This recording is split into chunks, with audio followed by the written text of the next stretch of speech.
Hello friends, welcome to GS now. दोस्तों, हम लोग घटना चक्र दृष्टि 2023 को कवर कर रहे थे। इसी में आगे बढ़ते हुए अंतर्राष्ट्रीय परिदृश्य को हम लोग कर रहे हैं और ये घटना चक्र दृष्टि का भाग 6 है। तो चलिए आगे वीडियो को बढ़ाते हैं। हम लोगों ने जीपीआई अध्यक्ष तक पढ़ चुके थे। इसके आगे हम लोग देखते हैं जलवायु परिवर्तन प्रदर्शन सूचकांक 2023 के संबंध में CCPI climate change performance index. यह सूचकांक का प्रकाशन वार्षिक रूप से 2005 से शुरू किया गया। 59 देशों और यूरोपीय यूनियन के जलवायु संरक्षण प्रदर्शन मूल्यांकन एवं तुलनात्मक अध्ययन प्रस्तुत किया गया है।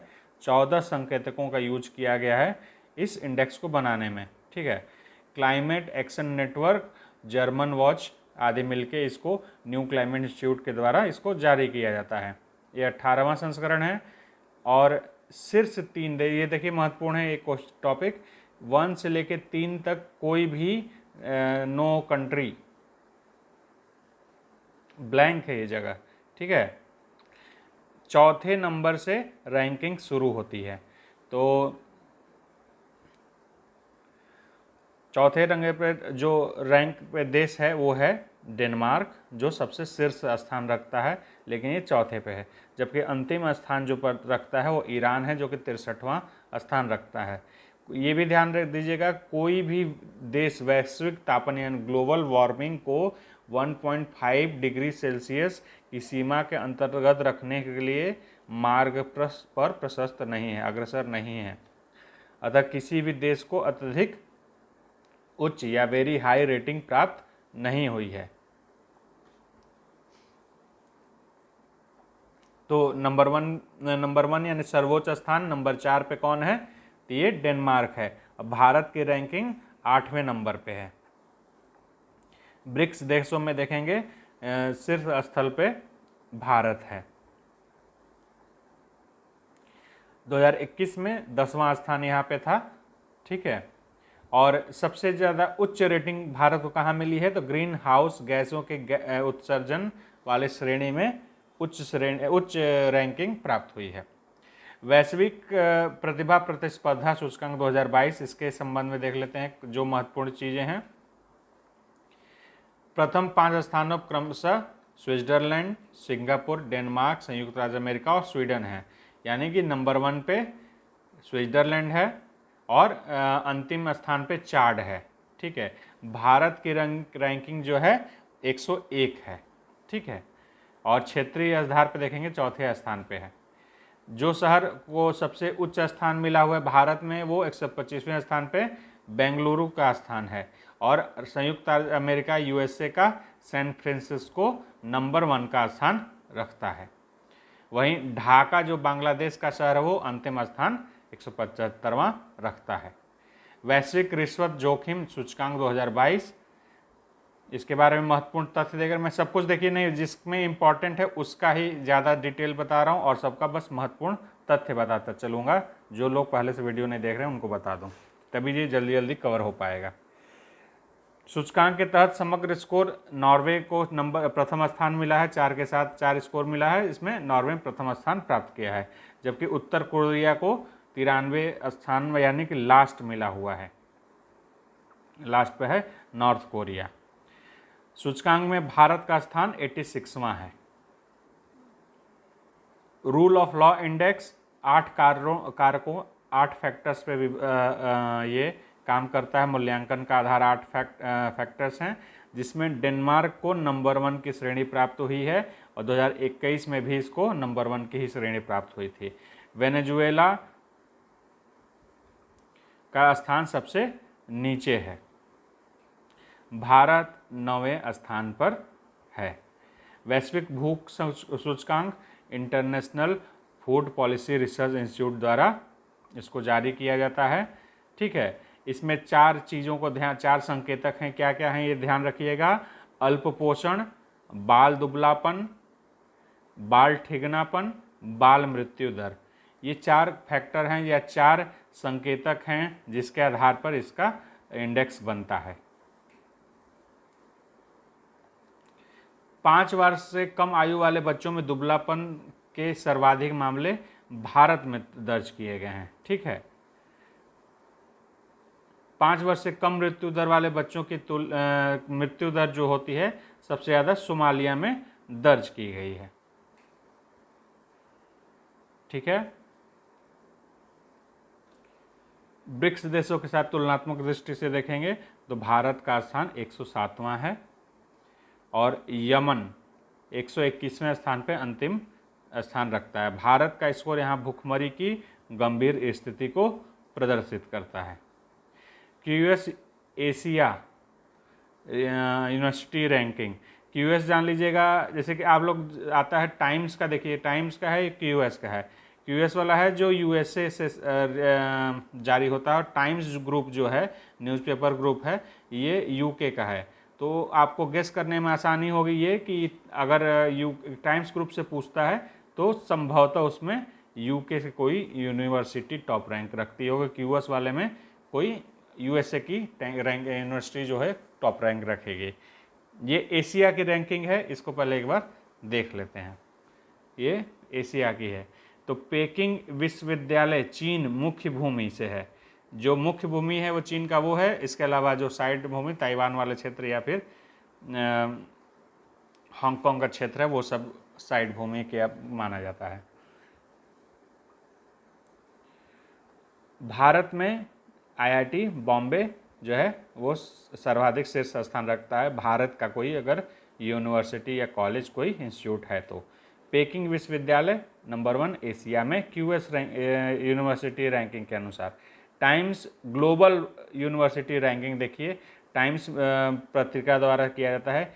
ये टाइम वो अमेरिका वाला एक टाइम मैगजीन आता है उससे अलग है, ये टाइम्स मैगजीन ग्रुप है जिसमें न्यूज़पेपर टाइम्स ऑफ इंडिया ये सब आते हैं, वो वाला है।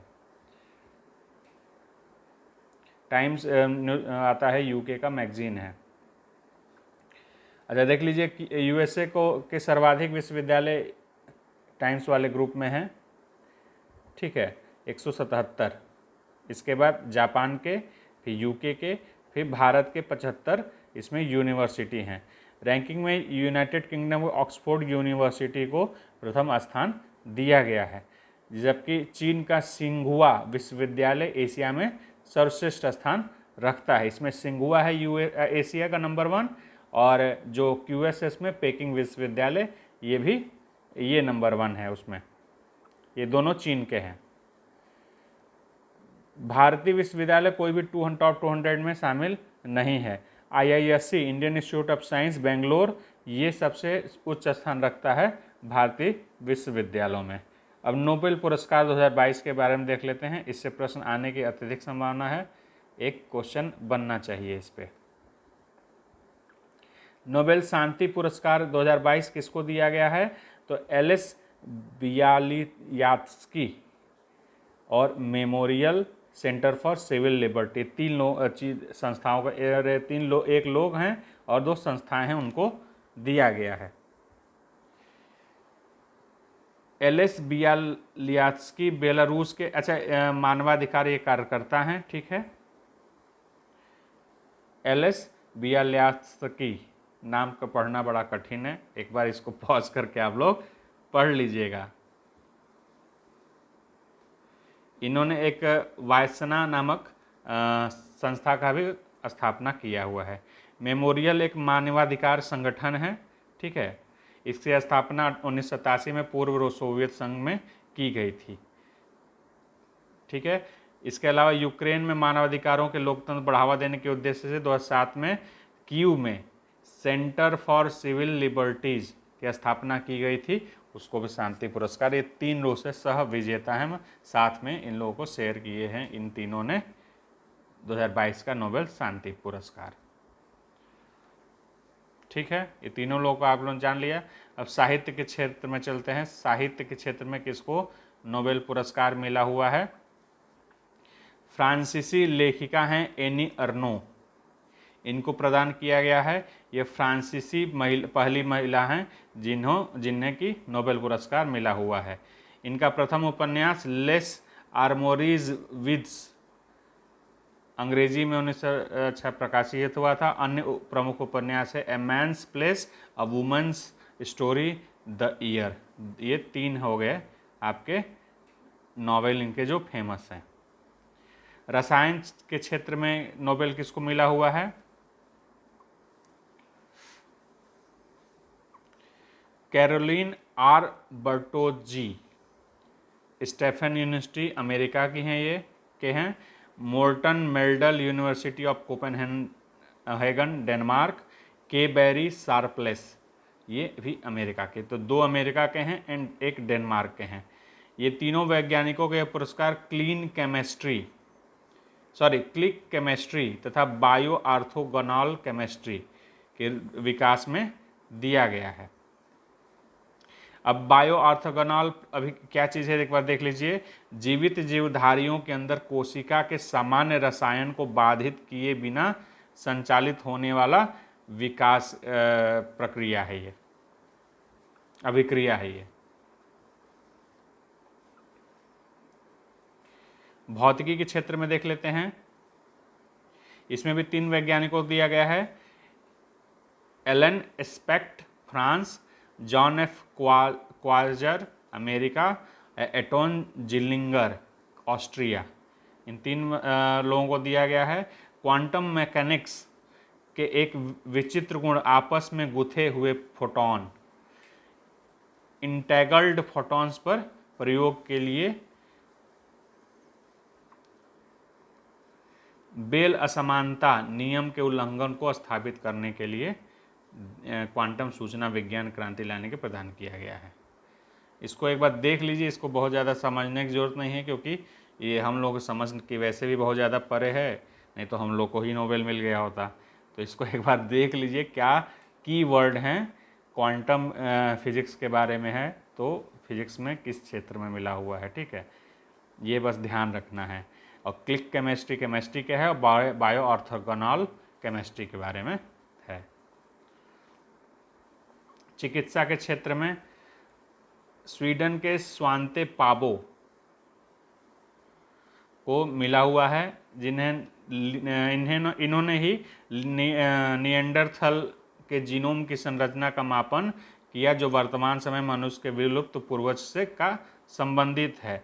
इन्होंने पूर्व में अज्ञात देनिसोवा नामक मानवनुमा प्रजाति का खोज भी किया हुआ है, ठीक है। अगला टॉपिक है म्यांमार को FATF की ब्लैक सूची में शामिल किया गया है। FATF क्या है? फाइनेंशियल एक्शन टास्क फोर्स वैश्विक मनी लॉन्ड्रिंग और आतंकी वित्तपोषण पर नज़र रखने वाली एक संस्था है। 1979 में पेरिस में आयोजन G7 शिखर सम्मेलन में FATF की स्थापना हुई थी। वर्तमान में इसके कुल 39 सदस्य हैं, ठीक है, जिसमें 2 क्षेत्रीय संगठन भी शामिल हैं। इंडोनेशिया जो है एकमात्र FATF का ऑब्जर्वर देश, पर्यवेक्षक देश है। भारत 2010 में FATF का सदस्य देश बना था। ये बहुत इंपॉर्टेंट, इसलिए मैं इसको ध्यान से पूरा डिटेल बता रहा हूँ, ये इंपॉर्टेंट है टॉपिक, ठीक है। 24 फरवरी 2023 को FATF ने रूस की सदस्यता को सस्पेंड कर दिया, निलंबित कर दिया था। फ्रांस की राजधानी पेरिस में FATF की पूर्ण बैठक में हुई, इसमें अध्यक्षता सिंगापुर के T राजा कुमार द्वारा की गई। इसके अलावा जो म्यांमार के अलावा ईरान और Democratic People's Republic of Korea यानी कि नॉर्थ कोरिया को भी ब्लैक लिस्ट में शामिल किया गया है, जबकि पाकिस्तान निकारागुआ को ग्रे सूची से बाहर कर दिया गया है।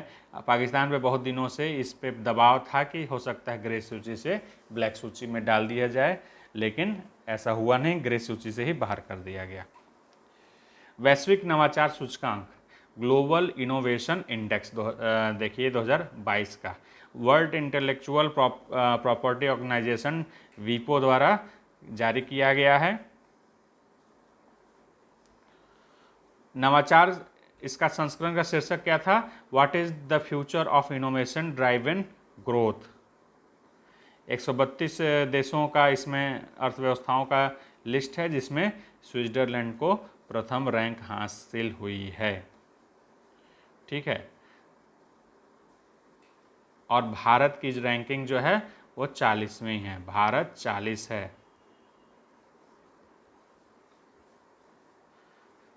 2021 में 46वें स्थान पे था भारत, इस वर्ष 40 स्थान पे है।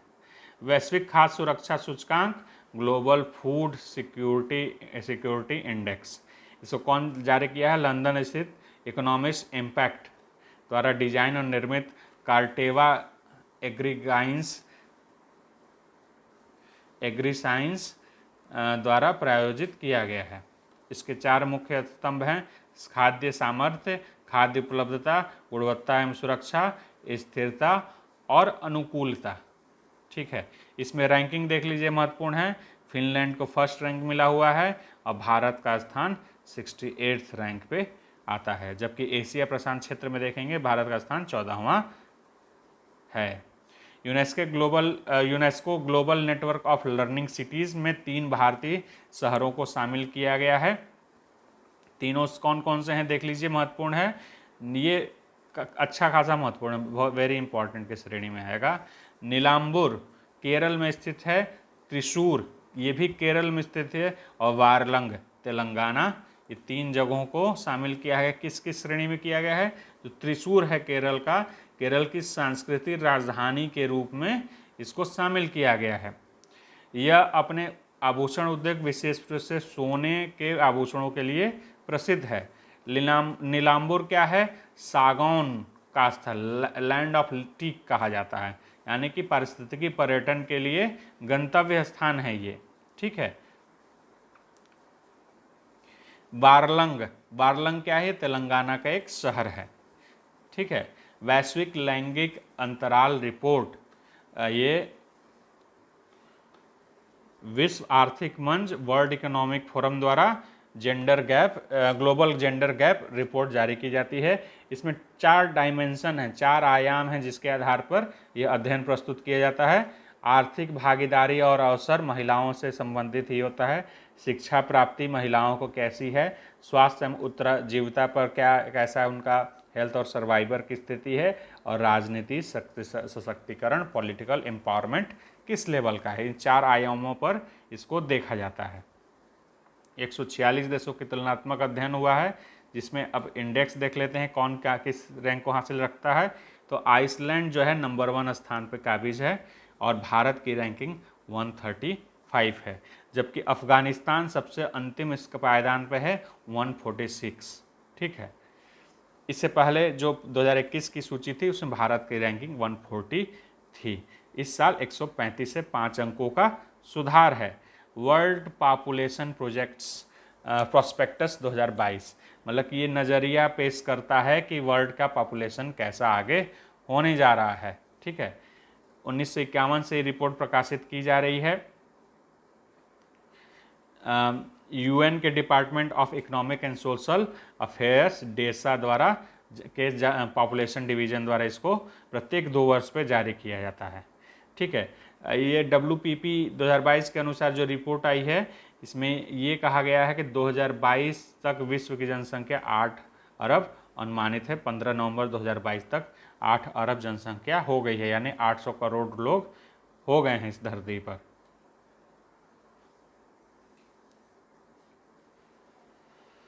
यह अनुमान देख लीजिए फ्यूचर में क्या होने वाला है। 2030 तक 8.5 बिलियन 8.5 अरब जनसंख्या हो जाएगी।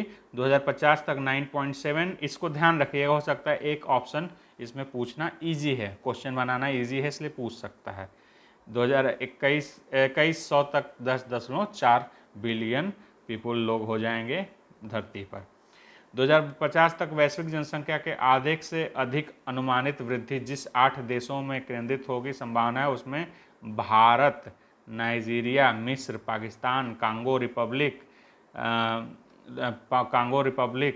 इथियोपिया, फिलीपींस और यूनाइटेड रिपब्लिक ऑफ तंजानिया, ये देश हैं। इसमें ध्यान दीजिए भारत ही एक थोड़ा सा फास्ट फॉरवर्ड देश है, उसमें इसके अलावा सारे पिछड़े देशों की सूची है, भारत से कमतर स्थिति में हैं। फिलीपींस एक थोड़ा सा बेहतर स्थिति में है।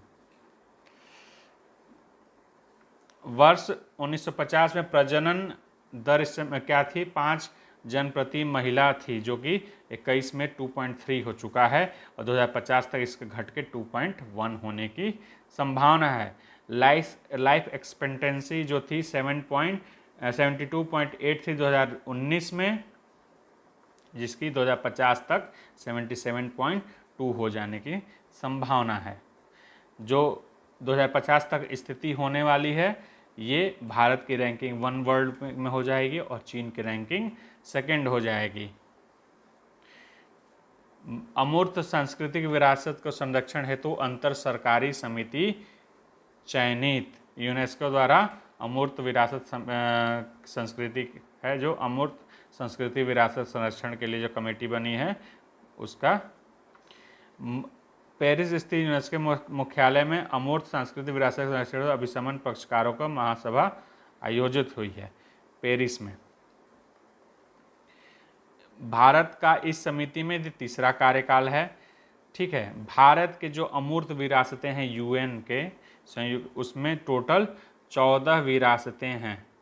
ठीक है, सबसे पहले 2008 में रामलीला को, वैदिक मंत्रोच्चार की परंपरा को और कुटियत्तम संस्कृत नाट्यकला को दिया गया था 2008 में। सबसे लेटेस्ट किसको दिया गया है? तो 2021 में दिया गया है कोलकाता की दुर्गा पूजा को, सबसे लेटेस्ट में दिया गया है। Global peace index